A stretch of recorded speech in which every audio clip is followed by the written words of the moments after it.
Welcome back to my channel. কেমন আছো students? আশা করি তোমরা সকলেই ভালো আছো। আজকে আমি ক্লাস 6-এর নবম অধ্যায় নিয়ে চলে এসেছি।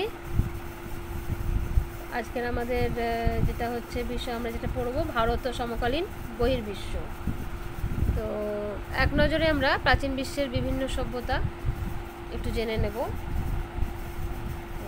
ভারতীয় উপমহাদেশের সভ্যতাগুলির সঙ্গে বিশ্বের অন্যান্য সভ্যতার যোগাযোগ, আর যোগাযোগের কারণগুলো তোমার কী ছিল সেটা হচ্ছে তোমার বিদেশি জাতির আগমন, রাজ্য জয়, দুধ বিনিময়, ব্যবসা বাণিজ্য, সাংস্কৃতিক যোগাযোগ, ধর্মপ্রচার, তীর্থযাত্রা, পড়াশোনা ইত্যাদির কারণে তোমার বিশ্বের অন্যান্য সভ্যতার সাথে আমাদের যোগাযোগ হয়েছিল।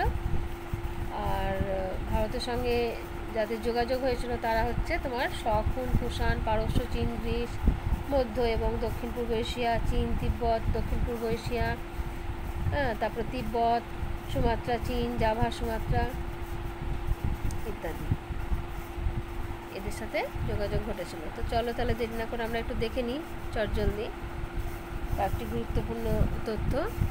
প্রথমে আমরা যেটা জানবো সেটা হচ্ছে টাইগ্রিস ও ইউফ্রেটিস নদীর মাঝখানে অঞ্চলকে গ্রিকরা বলতো মেসোপোটামিয়া। ওই শব্দটির মানে কি না, দুই নদীর মধ্যবর্তী এলাকা, সেটাকে বলা হচ্ছে মেসোপোটামিয়া। প্রাচীনকালে এই অঞ্চলের একটা অংশ ছিল সুমেরীয় সভ্যতা। সুমেরীয় লিপিকে ইংরেজিতে বলা হতো কিউনিফর্ম লিপি। সুমেরীয় লিপিকে কি বলা হতো? কিউনিফর্ম লিপি। সুমেরের লোকেরা গণিত, জ্যোতির্বিজ্ঞান ও নানান জ্ঞান বিজ্ঞান চর্চা করত। সুমেরের লোকেরা প্রথম কাঠের চাকার ব্যবহার শুরু করেছিল। সুমের ছাড়াও মেসোপোটামিয়ার আরেকটি বিখ্যাত সভ্যতা ছিল ব্যাবিলনীয় সভ্যতা। আর ব্যাবিলনের রাজা কে ছিলেন? হামুরাবি। আর তিনি প্রথম লিখিত আইন চালু করেছিলেন। তাহলে লিখিত আইন কে চালু করেছিল? কোথায় চালু করেছিল? না, হামুরাবি চালু করেছিল। কোথায়? ব্যাবিলনে। ঠিক আছে। তারপরে আমরা দেখছি, চলে যাচ্ছে এখানে উত্তর পূর্ব আফ্রিকায় নীল নদের তীর বরাবর ছিল প্রাচীন মিশরীয় সভ্যতা। গ্রিক ঐতিহাসিক হেরোডোটাস মিশরকে বলেছিলেন নীল নদের দান। এটা অনেক সময় প্রশ্নে আসে যে কে বলেছিলেন মিশরকে, কে বলেছিলেন নীল নদের দান? হেরোডোটাস বলেছিলেন। আর মিশরের শাসকদের কি বলা হতো? ফ্যারাও বলা হতো। এগুলো এক নম্বর প্রশ্নে আসে। মিশরের শাসকদের কি বলা হতো? ফ্যারাও। তাদের মৃতদেহ রাখার জন্য কি বানানো হতো? পিরামিড বানানো হতো। আর মিশরে প্যাপিরাস গাছের ছালে লেখা শুরু হয়েছিল প্রথম। প্যাপিরাস থেকে কাগজের ইংরেজি শব্দ পেপার থেকে এই শব্দটা এসেছে। ঠিক আছে। বর্ণ ছবি মিলিয়ে মিশরে একরকম লেখার ব্যবহার হতো, তাকে মিশরীয় হাইরোগ্লিফিক লিপি বলা হতো। তাহলে মিশরীয় লিপিকে কি বলা হতো? হাইরোগ্লিফ লিপি। আর মিশরের ল্যাপিস লাজুলি পাথর ভারতীয় উপমহাদেশে আমদানি করা হতো।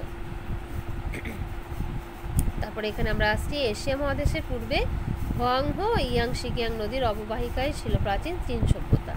তাহলে চীন সভ্যতা কোথায় গড়ে উঠেছিল? হোয়াংহো ও ইয়াংশিকিয়াং নদীর অববাহিকায়। প্রথম কাগজ বানানোর ও কাঠের হরফ বানিয়ে ছাপার কৌশলও চীনেই প্রথম তৈরি হয়েছিল। বাইরের আক্রমণ ঠেকাতে চীনের শাসকরা পাঁচিল দিয়ে সাম্রাজ্য ঘিরে রেখেছিলেন।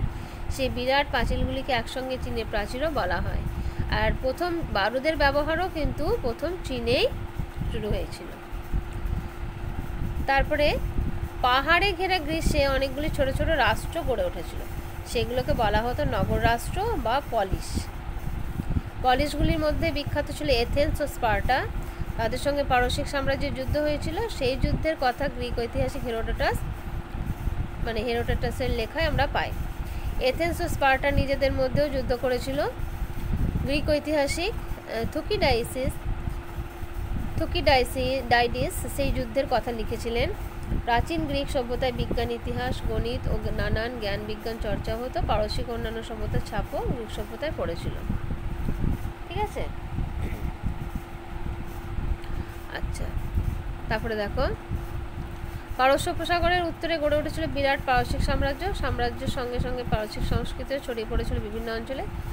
পুরুষ ও প্রথম দারায়ুস ছিলেন দুজন বিখ্যাত পারসিক সম্রাট। ভূমধ্যসাগরে ইটালির উপকূল ঘিরে ছিল প্রাচীন রোমান সভ্যতা। ধীরে ধীরে রোমানরা বিরাট সাম্রাজ্য বানিয়েছিল। গ্রিসের ও অন্যান্য সভ্যতার ছাপ রোমের সভ্যতায় পড়েছিল। রোমের রাজনীতি, আইন, শিল্প, স্থাপত্য প্রভৃতি বিষয়ে নানা উন্নতি হয়েছিল। রোমের রাজকর্মচারীর আদেশেই জেরুজালেমে যীশু খ্রিস্টকে ক্রুশবিদ্ধ করা হয়েছিল।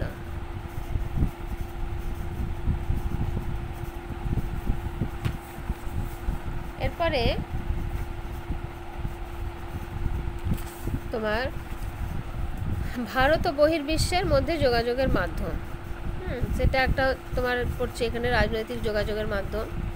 ভারত উপমহাদেশে তোমার ইন্দো ইরানীয় আগমন বিষয়ে আগে আলোচনা হয়েছে। ভৌগোলিক কারণে উত্তর পশ্চিম অংশের স্থলপথ দিয়ে বেশিরভাগ বিদেশি জাতি ভারত উপমহাদেশে এসেছিল। এদের মধ্যে অন্যতম ছিল পারসিকরা। আচ্ছা, এরপর ভারত উপমহাদেশে পারস্যের যোগাযোগ। দেখো, উপমহাদেশের উত্তর পশ্চিম দিকে ছিল গান্ধার। গান্ধারের মধ্যে দিয়ে পারসিক সাম্রাজ্যের সঙ্গে তোমার উপমহাদেশের যোগাযোগ তৈরি হয়েছিল। খ্রিস্টপূর্ব ষষ্ঠ শতকে দ্বিতীয় ভাগে পারস্যের তোমার হুখা মনীষীরা শাসকরা গান্ধার অভিযান করেছিলেন। তাদের শ্রেষ্ঠ সম্রাট ছিলেন প্রথম দারায়ুস। তার শাসন গান্ধার ছাড়াও উপমহাদেশের বেশ কিছু অংশে ছড়িয়ে পড়েছিল। তার একটি লেখতে তোমার হিদুস শব্দটি পাওয়া গেছে। সিন্ধু নদ থেকে ওই শব্দটি এসেছিল। মনে হয় যে নিম্ন সিন্ধু এলাকা দারায়ুসের শাসনের মধ্যেই ছিল। আচ্ছা, গ্রিক ঐতিহাসিক হেরোডোটাসের লেখা থেকে জানা যায় ইন্দুস বা ইন্ডিয়া ছিল পারস্য সাম্রাজ্যের একটি প্রদেশ বা স্যাট্রাপি। আর দারায়ুস নিম্ন সিন্ধু এলাকায় যোগাযোগ ব্যবস্থার উপর দখল কায়েম করার জন্যই ওই অঞ্চল জয় করেছিলেন। ঠিক আছে,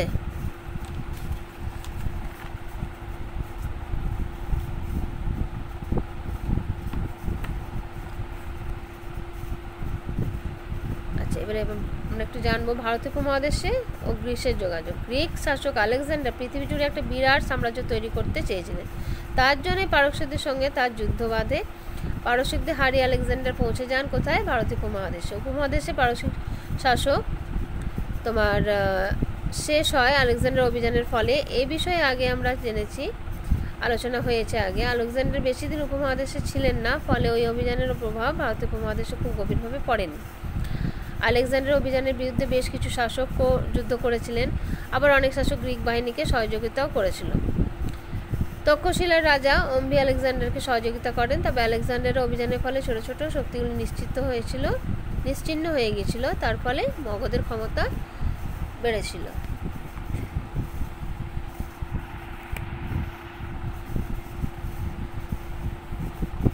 মধ্য এশিয়ার সঙ্গে যোগাযোগ। দেখো, মৌর্য শাসনের শেষ দিকে ভারত উপমহাদেশের ইতিহাসে বেশ কিছু বদল ঘটেছিল। পশ্চিম এশিয়া ও মধ্য এশিয়ার সঙ্গে উপমহাদেশের রাজনীতি ও শাসন জড়িয়ে যাচ্ছিল। উপমহাদেশের উত্তর পশ্চিম অংশে গ্রিক, শক, পল্লবদের শাসন দেখা গিয়েছিল।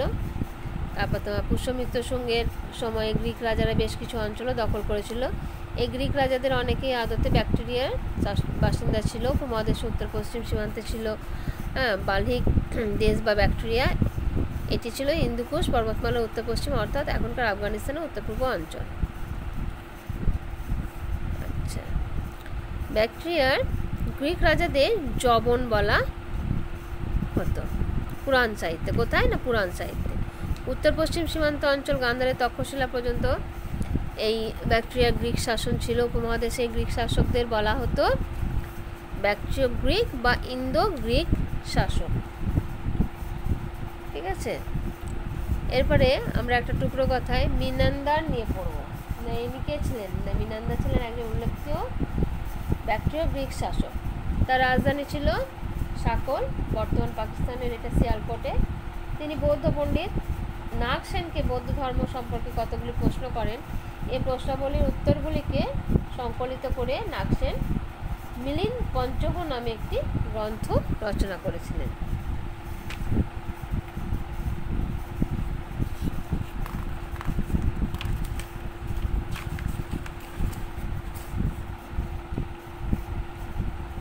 আচ্ছা,